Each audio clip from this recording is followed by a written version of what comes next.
On a vu plein de choses, c'est un peu dommage de partir, il y a encore beaucoup de choses sûrement à voir. Les chiens. Rien que pour les chiens, je partirais, je viens de vivre ici, la nuit c'est l'enfer.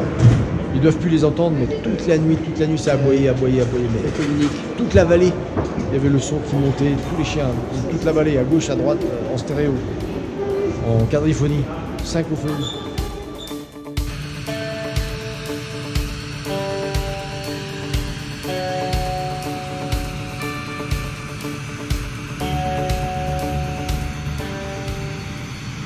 Voilà, c'est le départ. Nous embarquons crédules sur ce vol normalement très rapide vers Katmandou, sans nous douter une seule seconde de ce qui va nous arriver durant toute la journée.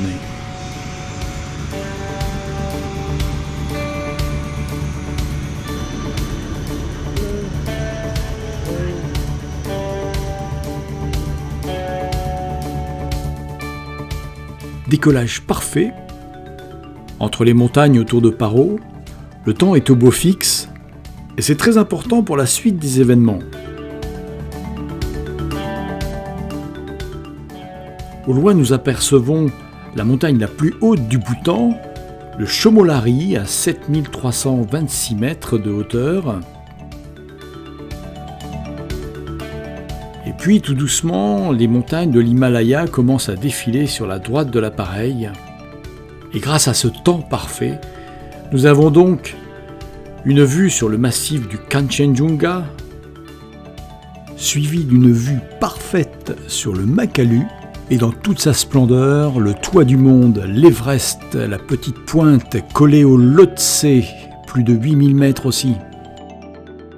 Puis vient le Cho-Oyu, un superbe massif à l'ouest de l'Everest, et nous descendons tout doucement sur Katmandou. Et là, petit problème, un nuage marron de pollution dans la vallée de Katmandou empêche de voir l'aéroport. Donc nous ne pouvons atterrir pour l'instant. Alors nous commençons à faire un grand cercle qui nous fait survoler l'Inde et revenir vers l'Himalaya. Et des cercles, nous allons en faire plusieurs, ce qui va nous permettre de voir plusieurs fois la chaîne dans toute sa splendeur. Ce sont des vues extraordinaires. Et là, petit problème encore. To complete shutdown of Kathmandu airport at the moment. All international flights flying to Nepal are being rerouted to other airports.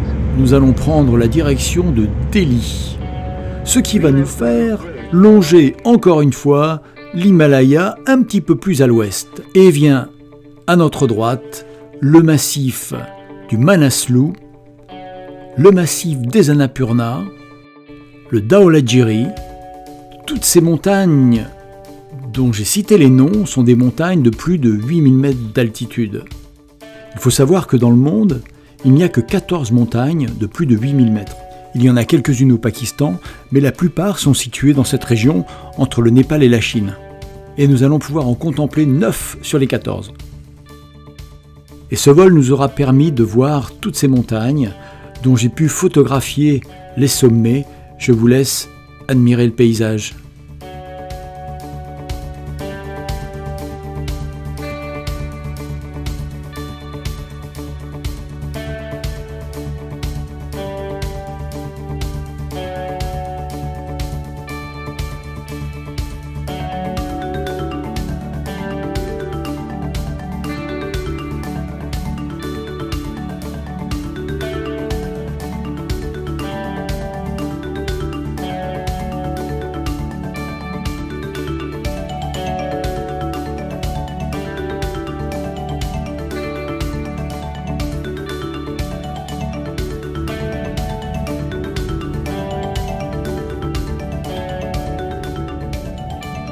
Partis à 7 h du matin de Paro, nous atterrissons à Katmandou en fin d'après-midi.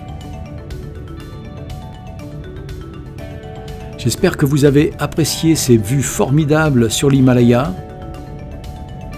N'oubliez pas de vous abonner et de cliquer sur le pouce. À très bientôt.